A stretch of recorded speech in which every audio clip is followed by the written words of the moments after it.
Tengan ustedes buenos días, ¿cómo están? A los que están en online, ¿cómo están? Buenos días, también un saludo desde la organización CICAT para poder desarrollar dos temas duros, dos temas que tienen que ver en el tratar directamente entre la vida y la muerte, dos temas a los cuales nosotros tratamos de huir, tratamos de no hablar de ello, porque nos causa demasiada ansiedad, porque nos saca de nuestra zona de confort y porque nos enfrenta a nuestra realidad, que es nuestra mortalidad. Nadie piensa, cuando es joven, que va a morir. Nadie piensa que sus padres van a morir, salvo que ya sean muy ancianos, y aún así no pensamos con ello. Entonces nos vamos a enfrentar hoy día, esta mañana vamos a conversar dos temas sumamente trascendentales en la vivencia del ser humano.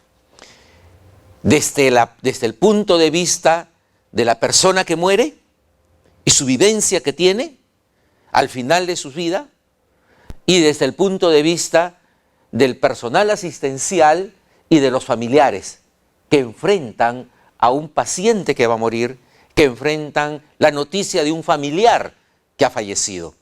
Dos momentos difíciles, pero que tienen mucho que ver con el aspecto humanista, con el aspecto de la calidad humana, en el tratar y atender a esta realidad que vivimos en los servicios asistenciales a diario en nuestro país. Vamos a ver esta primera conferencia, que es el morir con dignidad.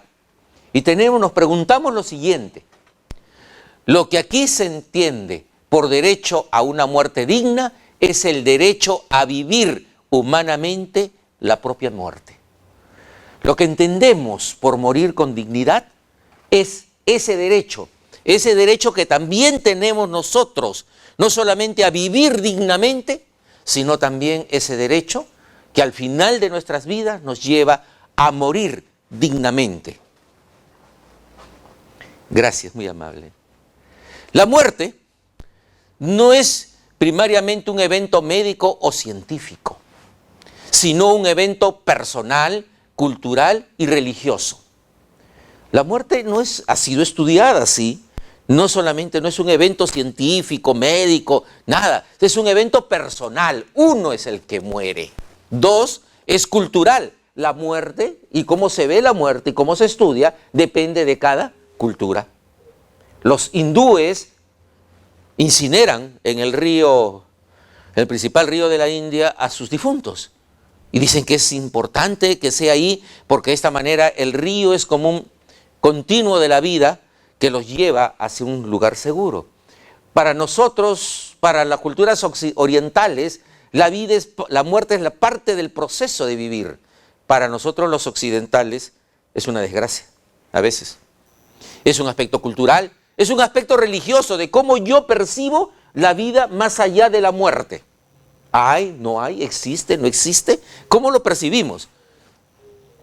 Determinan lo que se considere el comportamiento adecuado frente a la muerte. Esta visión del mundo, desde el punto de vista personal, ¿cómo concibo yo el término de mi vida? ¿Cómo mi cultura lo asume y cómo mis creencias religiosas lo ven? Son los que determinan lo que se considera el comportamiento adecuado frente a la muerte, tanto para el que está muriendo como aquellas personas que lo atienden. La muerte no podría ser considerada como un fenómeno meramente pasivo que ocurre en nosotros y frente al cual permanecemos, por así decirlo, impotentes, sino como un acto humano, es decir, como un acto que se muestra en el que nuestra libertad podría intervenir en alguna medida. La muerte no puede ser considerada como un fenómeno meramente pasivo, es un fenómeno activo. El hecho de morir es activo. El hecho de que yo estoy muriendo, que tu paciente está muriendo, es un hecho activo, que lo involucra a él, que involucra a su familia, que involucra a las personas que están ahí con él. Es un acto humano, es decir, como un acto que tiene nuestra libertad en cierta medida. Cuando el médico te dice, se acerca y te dice, decidan si hacemos esta intervención o no hacemos esta intervención. Cuando se acerca a la familia de un paciente terminal y te dice, señor, usted sabe en las condiciones en que está su paciente. Le traigo el acta para que usted autorice reanimación o no reanimación. Usted sabe muy bien que lo que tiene su paciente es un cáncer terminal, ha hecho una metástasis total, el paciente está muy, muy deteriorado, pero quiero que ustedes me autoricen. Si al momento que se produzca el paro, nosotros entramos a reanimación o no entramos a reanimación. Esa es una decisión que tiene que tomar la familia. En este caso el paciente ya no. En otros casos sí, el paciente toma la decisión. Te llaman urgentemente, yo he podido verlo, te llaman urgentemente y te dicen, tenemos que, el paciente puede hacerle tal procedimiento. Y el paciente mira a su familia y te dice, hijo, ya no. Ya no, hijo, ya no quiero seguir sufriendo. Ya no. ¿Cuál es la decisión que tomas? Es una decisión libre del que está muriendo y es una decisión también de los familiares. Dos decisiones diferentes. Viejito, no te preocupes, mamá, no se preocupe usted. Yo la quiero muchísimo, su decisión va a ser respetada. Doctor, no firmo. O no es posible, mamá, ¿cómo es posible que usted piense eso? ¿Cómo es posible? No, vamos a luchar hasta el final. Usted, mamá, cállese, que nos déjenos trabajar hasta el final. Son decisiones que se toman, en las cuales, en este acto humano, podemos intervenir con libertad frente a una u otra manera. Y está la percepción que tiene el personal asistencial también. La formación del personal asistencial. No, hay que luchar hasta el final. Debemos luchar hasta lo último. Doctor, mi padre tiene una metástasis generalizada. Doctor, ha sufrido muchísimo con el proceso de quimioterapia y radioterapia. Está totalmente deteriorado, doctor. ¿De qué estamos hablando? ¿Ok? A eso me refiero. Nuestra libertad para intervenir en alguna medida. La psiquiatra suiza, Elisabeth Kubler-Ross, es un clásico. Kubler-Ross es una psiquiatra suiza que trabajó muchísimo con el tema de la muerte. Todos los tratados que tengan que ver con el tema psicológico, con el tema de la parte final de la vida del ser humano, pasan por los estudios de Kubler-Ross. Y en Latinoamérica por los estudios de Isaac Fonnegra. Son los clásicos. En los pacientes moribundos no siempre es fácil llegar a una actitud interior de aceptación que le permita morir en paz. El morir es un proceso y no es fácil llegar a esa conclusión final. Luchamos por vivir, nos gusta la vida, nos aferramos a la vida, luchamos por ello. Algunos se resisten y luchan hasta el final, hasta el último momento. Y tienen una muerte bastante complicada y difícil. Otros llegan a ese proceso resignados y aceptándola. Muerte digna es la que cada uno decide, respetuosa de su historia, de sus designios, para morir en paz interior. Esto nos dice Ifa Fonnegra, psicóloga colombiana que trabajó con los pacientes terminales de la erupción volcánica en Armero del Ruiz. Gente que había tenido gangrena en el brazo derecho, gangrena en el pie izquierdo, gangrena en el otro pie, iba a quedar totalmente esa persona mutilada con una septicemia generalizada. Y ella, la experiencia de su trabajo con respecto a estos pacientes, la lleva a ella a desarrollar una serie de estrategias interesantes. Y ella dice, muerte digna es la que cada uno decide respetuosamente de su historia, de sus designios, para morir con paz interior. Para lo cual tenemos que conocer qué es el proceso de morir, en qué consiste. Es cuando el corazón deja de latir, es cuando ya no hay impulsos nerviosos en el cerebro, el electrocardiograma es plano, es cuando ya no hay respiración, es cuando las pupilas se dilatan, es cuando los esfínteres se relajan. Ok, eso es lo físico, ok. Eso es lo físico. Pero ¿qué es este proceso de morir? ¿Cómo se da? Es más psicológico que físico. Saber de la muerte, conocer al respecto de la muerte. ¿Han conversado ustedes al respecto de la muerte? ¿Han hablado alguna vez? Da miedo, ¿no? Generalmente cuando alguien nos habla del tema, cambiamos de tema. cuando vamos a los velorios porque tenemos que ir, porque es un acto social, es mi amigo, es la esposa de mi amigo y tengo que ir, muy poco hablamos de ello. Y después ya no la vamos a visitar porque nos pone mal ver a la otra persona llorar. Explorar sobre el tema de la muerte y hablar sobre el tema de la muerte. Esto reduce nuestros propios miedos, nos desensibiliza. Hablar sobre el tema, explorar el tema, ¿qué es la muerte? ¿En qué consiste? Hay un montón de tratados, hay mucha bibliografía internacional que habla sobre los aspectos psicológicos de la muerte, que habla sobre los aspectos del momento en que el paciente recibe la noticia que está en una situación terminal o que los familiares reciben, cómo él va enfrentando este proceso y cómo se va dando. Y muchas veces en el servicio asistencial, en el hospital, en la clínica, se ve este proceso. Ahora los voy a hacer trabajar a ustedes. Somos pocos, así que va a estar bonito. A ver, yo les voy a pedir un favor. Vengan las dos que están acá, pónganse al costado, porque vamos a trabajar un tema simpático, ¿ok? Vamos a poder conversar algunas cositas. Como están en pareja, entonces esto nos 2, 4, 5, ya. A ver, ustedes dos, para que no se incomoden mucho, ¿ok? Y ustedes 3, ¿estamos? Más bien se separan un poquito para que no se para que puedan. Ustedes vénganse por acá, ¿ok? Y ustedes 3 trabajan ahí. ¿Estamos? Ok.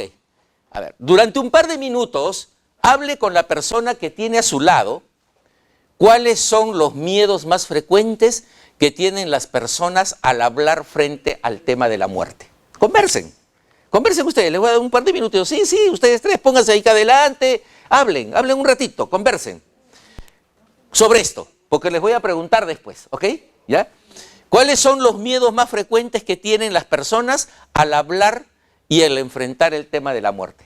Vamos, recapaciten un poco. Los que están allá también, los que se nos están viendo con el sistema online, están solos tal vez con su computadora viendo el tema, tienen un minuto para que reflexionen sobre eso, para que piensen y reflexionen ustedes cuáles son sus miedos o los miedos que tienen las personas más frecuentes para hablar y enfrentar el tema de la muerte. A ver, un minutito, conversen ahí. Acuérdense, los miedos más frecuentes que tienen las personas, o sea, que tenemos nosotros cuando hablamos y enfrentamos el tema de la muerte. A ver, ¿cuáles son los miedos más frecuentes que tienen las personas al hablar y enfrentar el tema de la muerte? ¿Qué me dices? Más que todo es acerca de unos familiares que tienes, ¿no? Por lo mucho yo, mis papás. Perdón un ratito, el micro te llega ¿sí? ¿Si escuchas no hay problema? Ya. Sí. Claro, o sea, es más que todo el miedo. Si en caso que falleciera, entonces, ¿qué va a ser de mis papás? Es mi más grande temor, ¿no? Okay. Que las otras cosas, ¿no? Si en caso que falleciera, no tengo hijos, es más que todo importante son mis papás. Tu temor es cómo se quedarían tus padres. Ok, ¿el tuyo? Mi familia, en este momento yo estoy viviendo con mis padres y mis hermanos. A veces me pregunto si yo no estoy con ellos, ¿qué pasará con ellos? Y hasta ahora ya estoy encaminándome a un camino para superarme.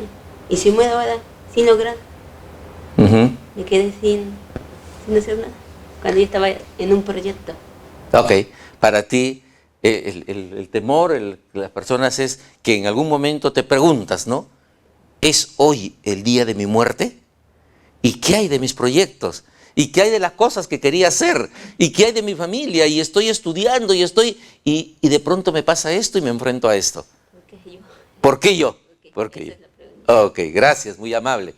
Por favor. Nosotros a la muerte lo hemos tomado como un fenómeno de temor, de terror, ¿no? Pero la muerte se da pues en diversas circunstancias, ¿no? Y en diversas etapas de la vida. Si la muerte es de los padres bueno, cuando ya son mayores muchas veces se los acepta, y sobre todo si ha tenido un proceso pues de salud que es caótica, ¿no? Y sufre mucho de sufrimiento, entonces uno a veces piensa que lo mejor es que muera antes de verlo sufrir, porque sufre la familia y sufre la misma persona.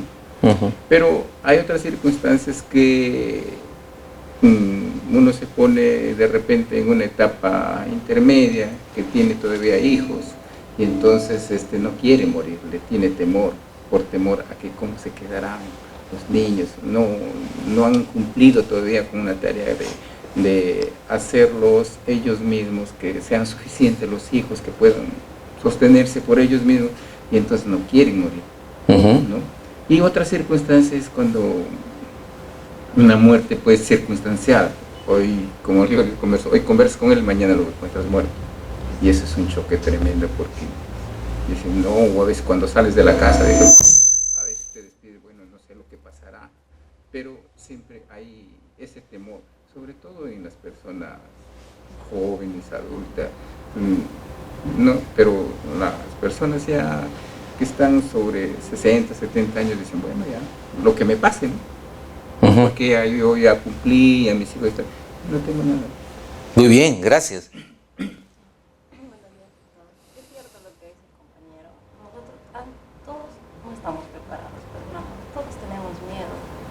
Quizás ya la persona adulta ya se resigna, ¿no? Porque ya cumplió todas sus metas, sus objetivos, vio crecer a sus hijos, ser profesional. Pero una persona joven quizás no tiene esa ilusión de tener hijos, pero tiene proyectos de crecer profesionalmente. Y de un momento a otro se viene eso, te quedas sin nada. Y a veces uno mismo espiritualmente tampoco está preparado, porque nuestra vida lo vivimos así, a lo loco, y no pensamos que hay después más allá de la muerte. No estamos preparados para eso. Perfecto, gracias. Buenos días. ¿Cómo estás? ¿Qué tal? Sí, yo les hacía mención que a veces nosotros como profesionales, enfermeros, ¿no? Estamos en contacto directo con el paciente y con los familiares. Entonces es muy diferente decir a una señora darle un consuelo a que uno pase esa experiencia.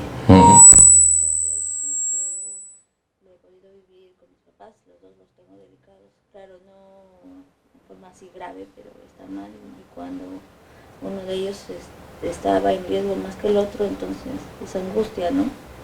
Y pese a que tenemos conocimientos, imaginar a las personas que no tienen conocimientos de salud, entonces es bien difícil, es una situación difícil. Ok, muy interesante.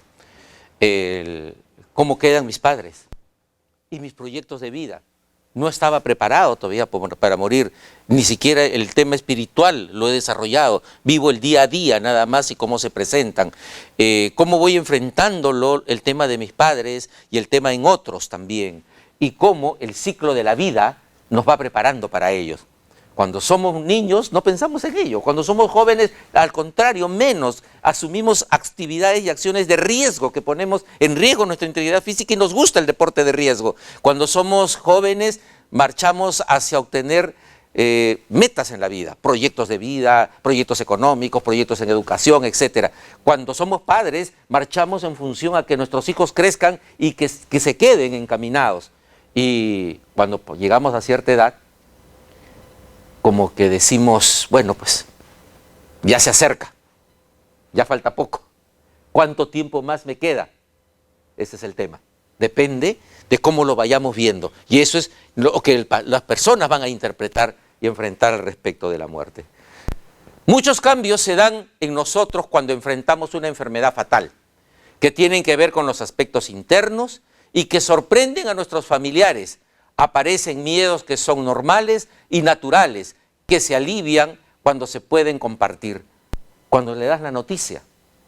A veces la persona llega al hospital, llega a shock trauma, y estando en shock trauma se infarta. Y tienes que sacarlo del infarto, o comienza a enclavarse el paciente, como si comienza a agravarse el paciente. Y la familia dice, pero si solamente vino por un cólico. Sí, pues, pero ese cólico desencadenó, de ese cólico era una septicemia, era una peritonitis que reventó en la parte interna, comenzó a entrar en shock en la persona y se va complicando. ¿Ok? Entonces dice, muchos cambios se dan en nosotros cuando enfrentamos una enfermedad fatal. Tiene que ver con aspectos internos nuestros y que sorprenden a nuestros familiares. Aparecen miedos que son normales y naturales. ¿Y qué va a ser de mi familia? ¿Qué van a hacer de mis padres? ¿Qué va a ser de mí? Pero si todavía tengo proyectos en mi vida, pero si todavía tengo hijos por los cuales trabajar. Esos son los miedos normales que aparecen. ¿Ok? Y esos sus pacientes en el aspecto dentro del hospital son los miedos que van a ir enfrentando. Miedos en el proceso de morir. ¿Cuáles son esos miedos que se dan, que enfrentamos? Miedo a no saber y el miedo a saber. Miedo al no saber qué me va a pasar, al no saber a qué me voy a enfrentar y al miedo a, Señor, usted tiene un cáncer. Miedo a no saber, ¿qué es eso? ¿Cómo se da? ¿Y me voy a morir entonces? Miedo a que te digan el cáncer en estadio 4. ¿Y eso está bien? ¿Está mal? ¿Cómo es eso?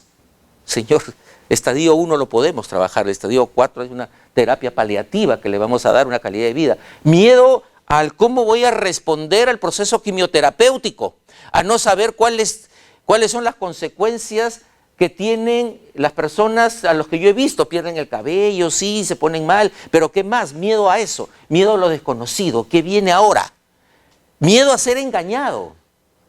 De pronto los familiares no le dicen, no quieren decirle la verdad a los pacientes. No, por favor, no le diga. Aunque ahora las cosas han cambiado, el médico viene y te lo dice en tu cara, de frente, usted tiene esto. Pero es el miedo a engañarnos, que nadie más sepa en la familia. Solo nosotros. Perdón.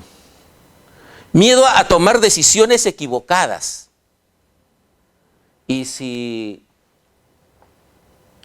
ya pues opérenlo. Y si me encuentro con una metástasis cuando he abierto, o ya pues, ya no hagan nada, déjenlo así, déjenlo como está. Va a sufrir más. Nadie sobrevive a una quimioterapia, se ponen peor, son los tantos mitos que hay, pues, ¿no? ¿Ok? Entonces es el miedo a tomar decisiones equivocadas, equivocarnos. Doctor, ya no quiero más, déjeme así como estoy. Miedo a sentirse atrapado en un escenario aterrador que no quisiera vivir. Sentirme atrapado en ese escenario. Yo tenía un amigo que llega por un problema que convulsiona, lo llevan al hospital, le hacen una resonancia y era un tumor en el cerebro. El tumor estaba presionando el nervio óptico izquierdo, había perdido la visión en el lado derecho y cuando recibe la noticia se desespera. Quiere abandonar el hospital, quiere salir corriendo del hospital, quiere irse. ¿A dónde? No sabe. Es un escenario aterrador que uno no quisiera vivir. Miedo a que no se respeten nuestros deseos. Miedo a que, recuerden, cuando alguien entra al hospital y es internado en el hospital, pierde todos sus derechos, entre comillas. A veces inclusive derechos a decidir. Porque ¿quién decide por ti? El personal asistencial. ¿Quién decide qué procedimientos te tienen que hacer? El médico. ¿Quién decide cómo se hacen esos procedimientos? Las enfermeras. ¿Quién apoya a las enfermeras? Las auxiliares de enfermería. No te preguntan, se agarran, vienen, ya tiene que tomar tales pastillas a tal hora, tiene que tomar eso, tiene que tomar, por favor, señor, colabore, ¿no? Una inyección, otra inyección, temprano agarra, te voltean, te bañan, etc. Miedo a no decidir nada, ¿no? Miedo a sentirse atrapado, miedo a que no sean respetados nuestros deseos. Mi deseo es de que ya no. Si ven que ya estoy muy deteriorado, muy mal, ya no.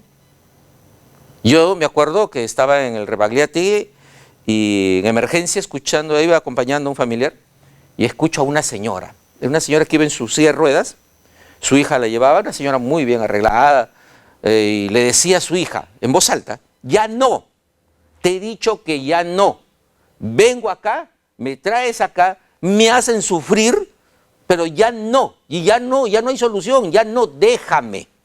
Miren, el derecho a decidir. O sea, el miedo a que no se respeten nuestros deseos. Ya, hija, ya, déjalo ahí. Bueno, menos mal que mi hija es enfermera y me he hecho viejo, si yo te veo ya mal, ahí nomás. Pisa la manguera, hijita, no más. Ya, ahí. Desenchufa y ponga a cargar tu celular. Miedo a que no sean respetados nuestros... Miedo a sentir cambios súbitos en nuestro estado de ánimo.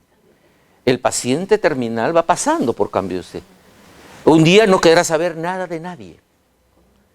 Un día estará furioso, molesto. Otro día estará en total silencio. Otro día estará negativo totalmente. rechazando todo.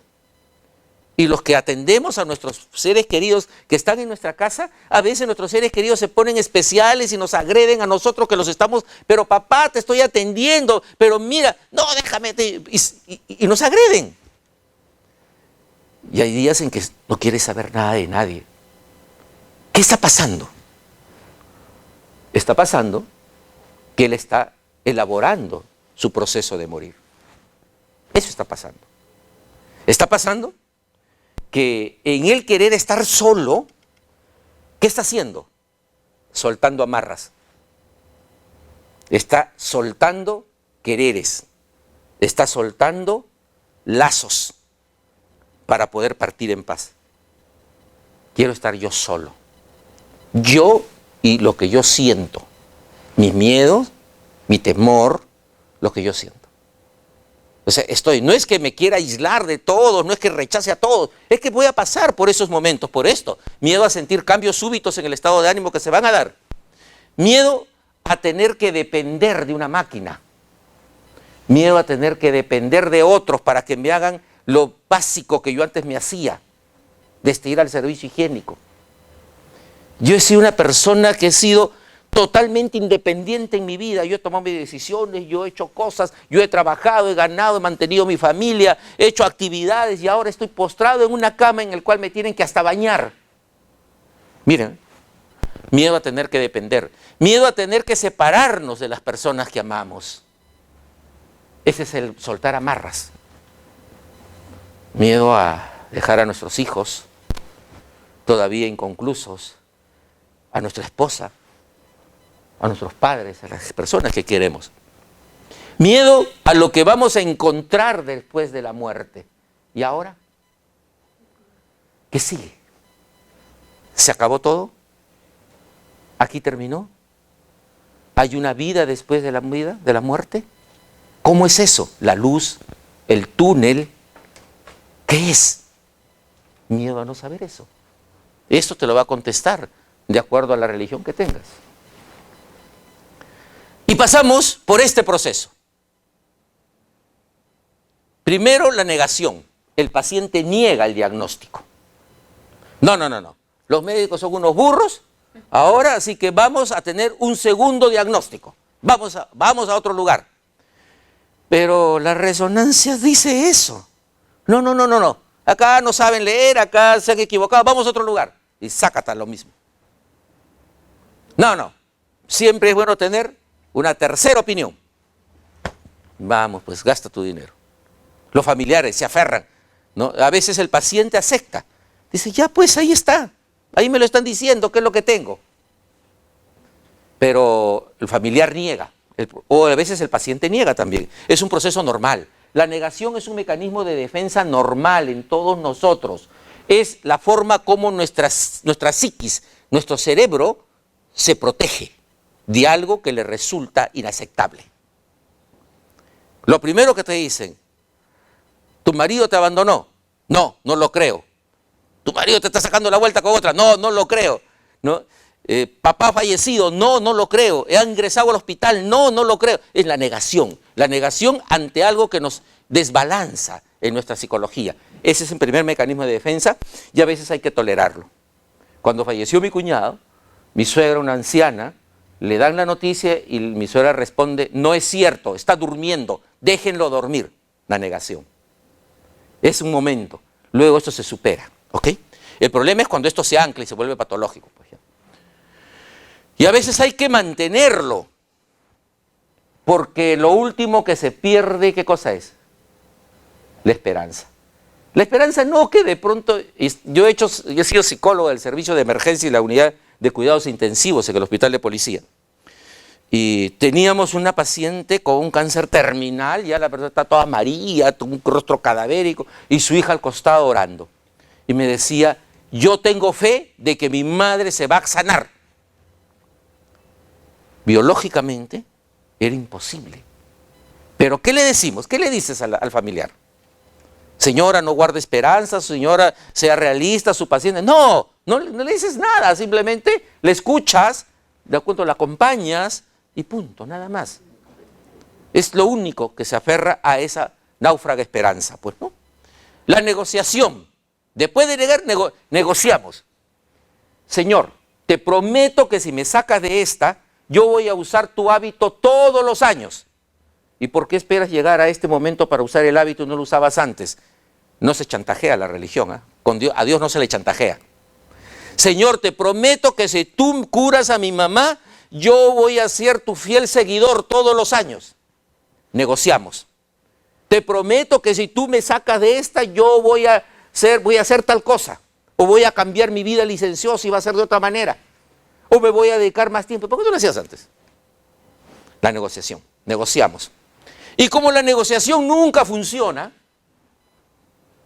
porque a Dios no se le chantajea, te frustras y algunos tienen cólera, ira, resentimiento. ¿Por qué yo? ¿Por qué a mí? En este momento que tengo tantos proyectos, ¿qué mal he hecho? ¿Por qué me castigas de esta manera? ¿Por qué me castigas justo con los seres que yo más quiero? La cólera, la ira, el resentimiento. Luego viene la resignación final. Nos resignamos ante lo inevitable. Y un escalón superior a la resignación es la aceptación. Señor, ¿cuál es la diferencia entre resignarnos y aceptarnos? Resignar es perder. Me resigno ante un poder superior al cual yo no puedo hacer nada. Por lo tanto, pierdo. Mientras que aceptar es creación. Acepto lo que me está ocurriendo con realidad. Acepto con el profundo amor de lo que me está pasando. Acepto que tengo que partir creativamente, humanistamente. Es diferente. Mientras que resignación es desmoralización, aceptación es creación. Reinventarte nuevamente.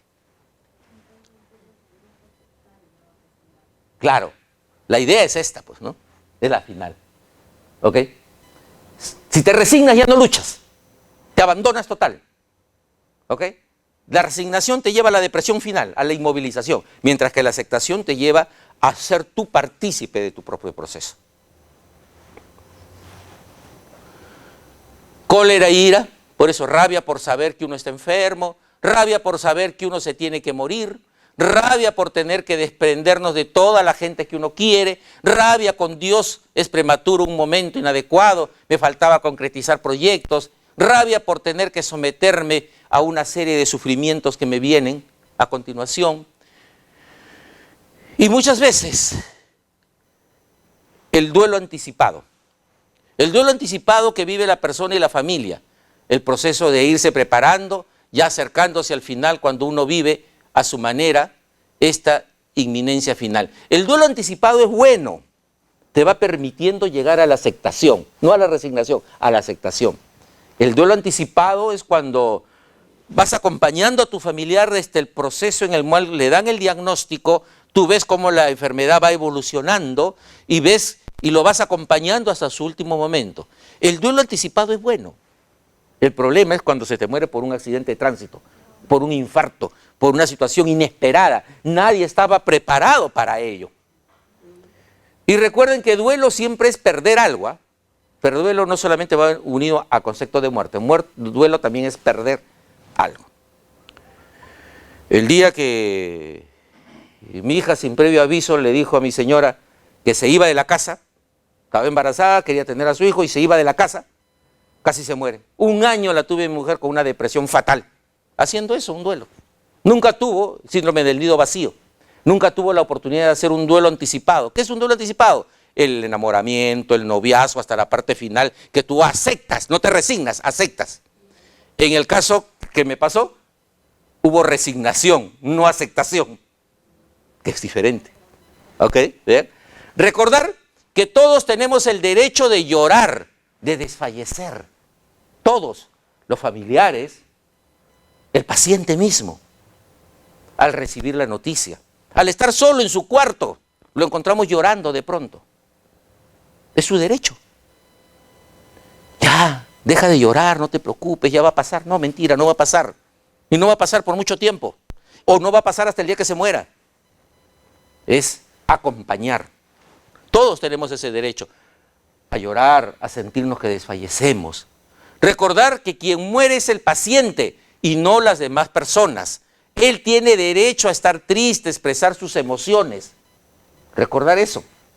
El que está muriendo es nuestro paciente, no somos nosotros. Por lo tanto, la persona que está muriendo tiene todo el derecho de expresar sus emociones, de expresar cómo se siente, del derecho a llorar, a desfallecer, en algún momento sentirse rabioso, en algún momento querer que nadie entre a visitarlo, que no quiere visitas.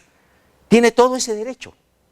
No quiero que nadie entre, que nadie me vea. Pero ¿cómo no vas a dejar? Mira que es tu mamá, mira que es tu esposa la que están viniendo. No quiero estar solo. Tiene el derecho a estar. ¿Qué está haciendo? Soltando amarras. Está soltando quereres. Está despidiéndose él mismo. ¿Ok? Recordar, quien muere es el paciente y no las demás personas. Por lo tanto, él tiene derecho a estar triste y expresar sus emociones. Habrá momentos en que quiero estar solo. El paciente y su proceso de morir. Habrá momentos en que quiere estar en silencio, no hablar con nadie. ¿Por qué? Porque está pensando. Está pensando sobre su proceso de morir. Está poniéndose en paz en estos últimos momentos. ¿Estará hablando con Dios en ese momento? Quiera estar solo para reflexionar de lo que le está pasando. Habrá momentos que quiere compañía, que tiene miedo. Tiene miedo a quedarse solo, a morir solo. Quiere que lo acompañen. Quiere estar con alguien en ese momento. Habrá momentos en que quiera tomar alguna decisión y otras en las que quede conmocionado frente a la situación que le está pasando. Por favor, llámeme. Voy a hacer mi testamento. Llama, por favor, al abogado. Si soy mayor de 70 años, pide a un médico psiquiatra que venga para la evaluación y voy a hacer mi testamento final. Está tomando decisiones. Llama a mis hijas, llama a mis hijos, llama a la familia. A ti en tal lugar estoy dejando tales cosas que son para ti. Para ti estoy dejando tales otras. La casa que tenemos, los papeles están en tal lugar. He hecho un testamento que en el momento oportuno se va a abrir. Ya he decidido cómo voy a repartir las cosas que tengo para que no se estén peleando. Habrá momentos que haga eso. Habrá momentos que no quiera hacer nada, absolutamente nada. Me aferro al concepto de que no voy a morir, me aferro, me desespero y me aferro a lo último que tengo y en ningún momento hasta el final lucho y no acepto este cierre final.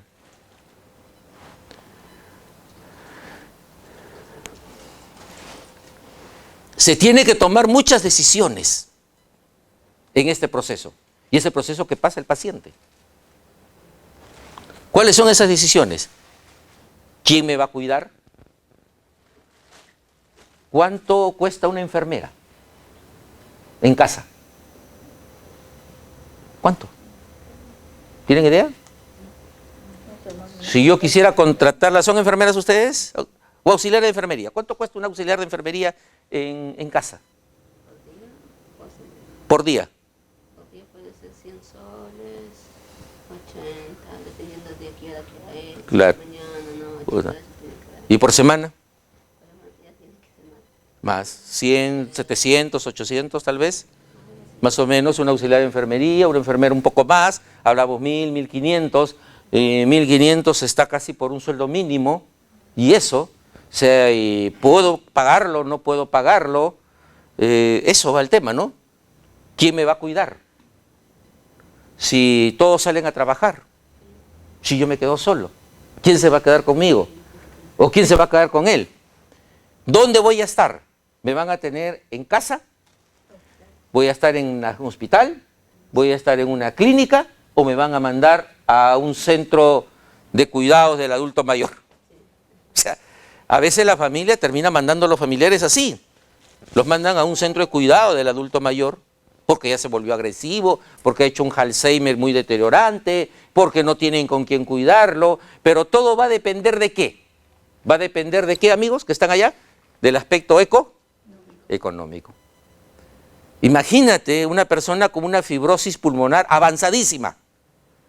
¿Cuántos cilindros de oxígeno consumiría al día?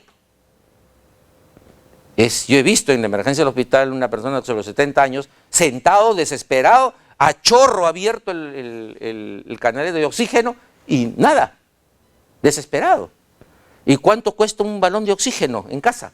Para comprar, para alquilarlo diario. ¿En qué sitio pretendo pasar el final de mi vida? Yo pretendo pasar. No, de mi casa nadie me mueve. ¿Quién se va a querer ir de su casa? Es tu casa, pero ¿habrán las condiciones en tu casa? ¿Qué pretendo saber? ¿Cuáles serán las circunstancias que se van a dar en mi final? ¿Pretendo saber cuáles son esas circunstancias? Bien, a veces ahora la ciencia ha avanzado mucho y te puede predecir cómo va a ser el final, cuando sobre todo tienes un cáncer. Te dicen, bueno, al final usted va a hacer tal cosa, va a hacer tal otra, va a hacer tal otra. ¿Cuáles son? ¿Cómo te vas a ir deteriorando? Perdón. Aceptar o rechazar los procedimientos de reanimación, lo que les decía. Yo todavía lúcido puedo decidir si acepto o no acepto los procedimientos para que me rehabiliten. O a los familiares también. Este es un momento íntimo en el cual el médico, ni la enfermera, ni el auxiliar de la enfermería puede decidir. ¿Y usted qué dice, doctora? ¿Y usted qué dice? Es decisión de la familia, es decisión de ustedes. Sobre los hijos, las posesiones, los asuntos legales, cuando tengo la suerte de que todavía puedo hacer esto. Si es introspectivo, ni modo, ¿no? Un ACV, quedé ahí quedó todo. ¿Cómo y dónde quiero pasar los últimos días de mi vida? Son preguntas que el paciente que está muriendo se comienza a hacer. Derecho a conocer. ¿Cuánto tiempo me queda? ¿Qué tipo de procedimientos me van a realizar? Y cómo estos procedimientos que me van a realizar pueden afectar mi calidad de vida. Tengo derecho a conocerlo. ¿Cuánto tiempo me queda? ¿Cuál es mi diagnóstico? ¿Cómo evoluciona? El cuánto tiempo me queda depende de muchas cosas. Hay pacientes que te dan 3 años y sobrevive 5 o 6. Nadie es Dios. El cuánto tiempo me queda, cuando tenía una tía ya muy mal en el hospital, el médico me dijo, dejemos a la pregunta a los familiares, ¿cuánto tiempo le queda? La respuesta del médico fue totalmente salomónica. Dejemos que la naturaleza siga su curso. Nada más. A veces no pensamos que somos seres de la naturaleza. Los seres humanos somos parte de la naturaleza. Y por lo tanto, tenemos un curso. Y es muy claro, dejemos que la naturaleza siga su curso. ¿Cómo me pueden afectar estos procedimientos? ¿Van a ser dolorosos, invasivos? ¿Cómo van a ser? Durante un par de minutos hable con la persona que tiene a su lado, lo van a hacer ahora. ¿He comentado yo con alguien sobre mis preferencias o rechazos sobre el final de la vida? Si es afirmativo, ¿con quién y cuándo? Y si es negativo, ¿por qué no lo he hablado? Pregúntense eso. Ahorita, en un par de minutos, y allá también los que están viéndonos, por favor, pregúntense eso. ¿He comentado yo con alguien sobre mis preferencias o rechazos sobre el final de mi vida? En otras palabras, ¿cómo quisieran morir? Y si es que han hablado de eso. Conversen un ratito. Conversen un rato. Los que están allá también, conversen con ustedes mismos. Si han preguntado ustedes, han hablado con alguien sobre cuáles serían sus preferencias al final de su vida, ¿cómo van a morir? He comentado con alguien sobre mis preferencias o rechazos sobre el final de mi vida. Vamos, hablen. Dale, un minuto. ¿Han pensado eso? ¿Cómo quisieran morir? ¿Cómo quisieran que fuera el final de sus vidas?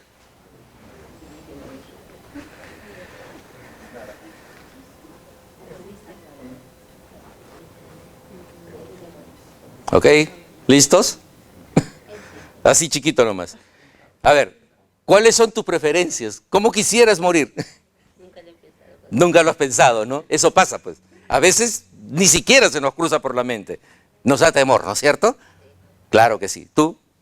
No, yo sí, si en caso que tuviese un accidente, preferiría morir, porque no, de esta no sabría cómo saldría, ¿no? Si en caso que salgo y estoy hospitalizado, y dependiera de una máquina, quisiera que me desconectaran y sean mis órganos donados. Ok, tu temor es depender de una máquina. Ese es tu temor. Ok, si eso pasara, preferirías terminar. Ok, ¿tú? No has pensado en ello, no se te ha ocurrido. ¿Tú? Tampoco. Perdón. Pero, o sea, si uno se imagina la muerte, o sea, no quisiera Tener dolor, ¿no? Ya. Ok. No, eso no sea de las formas de morir, ¿no? Yo, a manera de comentar, quizás de broma, decir, un día si te mueres en un accidente aéreo, de ahí no pesado, una sola y no. Ok, eso es lo que pasa, eso es lo que nosotros enfrentamos cuando hablamos de esto. Generalmente no se nos ocurre, no lo tenemos en la cabeza. Jamás, no se me ha ocurrido hablar de ello. No, qué miedo, no, yo no quisiera depender de algo. Y finalmente no lo hago, lo niego. ¿Y cuál es lo que todos deseamos? Una muerte rápida y sin dolor. Eso es lo que queremos todos. Ese es el tema. La esperanza. La esperanza ayuda mucho en esta etapa final. No es la esperanza de ser curados, porque eso ya lo sabemos. No va a ocurrir. ¿Ok? Ya habíamos hablado sobre la diferencia entre la esperanza, que nos lleva entre la aceptación y la resignación. ¿Ok? La esperanza de ser, más bien, la esperanza de ser acompañado, de no morir solo, la esperanza de ser respetados, la esperanza de tener apoyo espiritual, el apoyo emocional de alguien que sea comprensiva y amorosa. Esa es la esperanza que tengo. La esperanza de no quedarme abandonado, de que alguien esté en ese momento, de tener un apoyo espiritual si es que lo voy a requerir. Y por último, la esperanza de alguien con una presencia amorosa. La esperanza que el personal de salud esté cerca, que no nos abandone en el último momento. A veces el personal de salud se abandona. Cuando dice ya no hay nada que hacer, lo ponemos a un lado. Le ponemos un biombo y lo apartamos del resto. Que la naturaleza siga su curso. Sí, pues, pero es un ser humano. Hay que acompañar. Hay que estar a su lado. Esa esperanza de no morir solo, no morir abandonado, de tener una presencia compasiva y amorosa. Antes de pasar al retiro en la sanidad, en la policía, estaba en cuidados intensivos y llega una médico, una doctora. Y me dicen, Santiago, por favor, apóyala. Viene con un mal diagnóstico, ha estado hace como un mes haciendo una serie de evaluaciones y empezó con una pancreatitis, no sabemos qué hay. Y voy, hablo con ella y me dice, estoy angustiadísima, me han sacado una biopsia, mañana voy a hacer los resultados, tengo miedo. La acompañé. Al día siguiente, ¿qué fue? Le digo, voy a morir. Tengo un cáncer al páncreas, a cabeza de páncreas, es mortal es eso. Y movió cielo y tierra, se aferró, y lo único que yo hacía era llegar, ponía una silla y me sentaba a su lado, siguiendo los parámetros de Isan Fonnegra. Sentadito ahí y me sentaba a su lado. Y me miraba por momentos y me decía, ¿y qué haces? Te acompaño. A los amigos no se les abandona. Y nada más, sentadito ahí. Y de pronto comienza a hablar, pues, sus temores, sus miedos, se aferraba a la vida. Lo que le había pasado a ella era increíble. Esa chica luchó, mientras estudió medicina, luchó mucho para graduarse como médico. En ese proceso sale embarazada, tiene a su hijo, que lejos de ser un retraso en la carrera, ella se aferra a eso y continúa, termina, hace su residentado en emergencias y desastres, termina su residentado, hace su especialidad y le dan el diagnóstico de cáncer en cabeza de páncreas. Mire todo el esfuerzo, ¿eh? Cómo se trunca al final. Ella se desespera, me dice, Al final se contactó me dice, yo tengo recursos económicos, se contactó con un médico, un cirujano que hacía este tipo de operaciones, que estaba en el extranjero, lo comprometió, sé que la familia invirtió mucho dinero en ello, y que lo último que sabía es que a veces entraba y salía de la emergencia del hospital, no sé si habrá fallecido ya, me dice, voy a pedir mi alta, me dice Santiago, y voy a pedirla porque quiero mi casa, quiero mi cuarto, quiero mi jardín, quiero oler a mi casa. Ustedes cuando se han ido de viaje y han regresado a su cuarto, ¿no hay un olor especial? Eso, quiero oler mi casa. Quiero acompañar a mi hija al colegio y recogerla. Tal vez no pueda yo caminar, pero me van a llevar en el carro a hacerlo. ¿Qué creen que le dije? ¿Qué creen que le dije? Hazlo, vete, es lo que tú quieres, hay que respetar eso. ¿Ok? Va por ahí, ¿no? O sea, la esperanza de que la persona de salud no nos van a abandonar en último momento. El desprendimiento y el desapego, vital para poder morir en paz. Para poder hacer las paces con nuestra propia muerte, es vital el desapegarnos. Es por eso que los pacientes se quedan callados, quieren estar solos, están soltando amarras, están desapegándose. Redescubrir, mirar hacia atrás y al sentido de la vida que tuvimos, poder recordar los momentos vividos, poder hacer las paces con nosotros mismos y perdonar a que nos perdonan. Hay algo que es interesantísimo, el paciente que es terminal está mal y de pronto se mejora. ¿Les ha pasado? De pronto se mejora, está lúcido. Es mal pronóstico, ¿no? Ustedes saben que eso, máximo 24 horas y se muere. Pero la vida, Dios nos da una oportunidad. En ese día que estás lúcido, en ese día que parece que te estás mejorando, es el día que tienes para hacer las paces. El día para despedirte, el día para cerrar. No todos lo hacen, se pelean ese día se pelean con los familiares, se pelean con otros, etcétera, porque creen que ya están sanos. Ustedes saben, ¿no? Lo que dicen los familiares, mala mejoría, mal síntoma. Se ha mejorado, está bien, uy, no, mal síntoma. Y efectivamente, a las 24 horas se está muriendo. Los objetivos de los cuidados paliativos, con esto estamos terminando, reafirmar la importancia de la vida, considerando a la muerte como un proceso normal, establecer un proceso que no acelere la llegada de la muerte, pero tampoco la prolongue, proporcionar alivio del dolor y de los síntomas angustiosos, los analgésicos, los calmantes, lo que se utiliza para que no sufra por los dolores, integrar los aspectos psicológicos y espirituales al tratamiento con el paciente.